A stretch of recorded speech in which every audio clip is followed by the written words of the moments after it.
Secret Service agents promptly tackled and detained the suspect, Cole Thomas Allen. The president and all the protectees and participants at the dinner were safe. One brave officer was injured and is receiving care and has been released from the hospital. I want to make this clear. This man was a floor above the ballroom with hundreds of federal agents between him and the President of the United States. The Department of Justice approaches incidents like this with urgency and clarity of purpose. Violence has no place in civic life.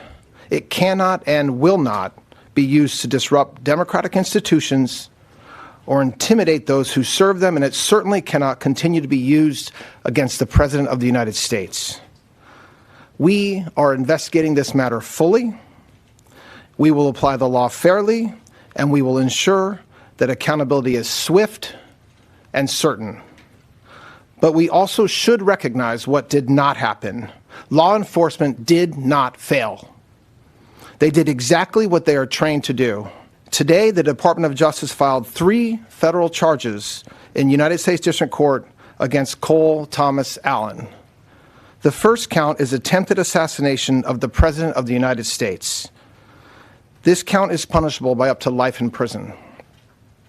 The second count is interstate transportation of a firearm to commit a felony. This is punishable by up to 10 years in prison.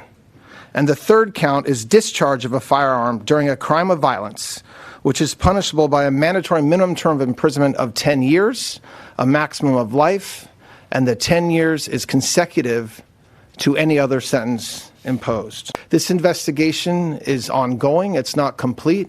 A lot of the information that the media is hearing through leaks or sources, some of it is true, some of it is not true, and at the right time you will hear information from us as appropriate. Cole Allen's journey of accountability in the criminal justice system starts today. Todd Blanche just indicated to you the charges. Those charges are only 3 charges that are in the complaint that has been presented in federal district court about an hour ago.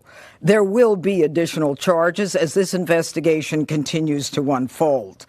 But make no mistake, this was an attempted assassination of the President of the United States, with the defendant making clear what his intent was.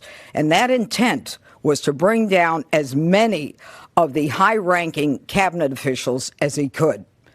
This is the kind of situation that we cannot tolerate.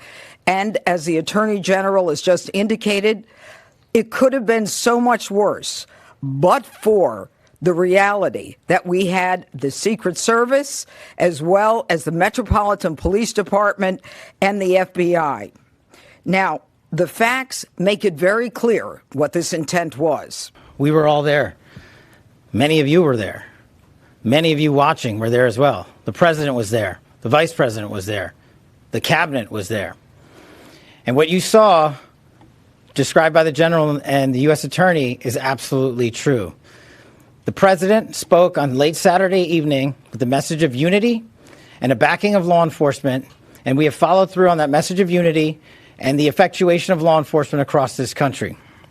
This FBI is grateful to the United States Secret Service, the Department of Homeland Security, and our interagency partners, including the Metropolitan Police Department, for swiftly jumping into action. All of us on there put us in a unique position, but all of us also acted uniquely. They did exactly what they were trained to do. They stopped a massive attack from becoming even worse. They stood in the way, they safeguarded America, and they should be nothing but applauded for their bravery and their dedication to their mission and their selfless sacrifice to this country. These prosecutors haven't slept since, and I promise you they're not going to be sleeping. They are going to give you every piece of evidence. As the journal said, we will make public, when appropriate, to protect the integrity of this investigation, to make sure that due process is served, and we will meet the highest standards of the Constitution as we always do. And that is when we will continue to disclose information. Well, you just described the current threat environment pretty accurately, which is that the political violence and rhetoric has got to stop.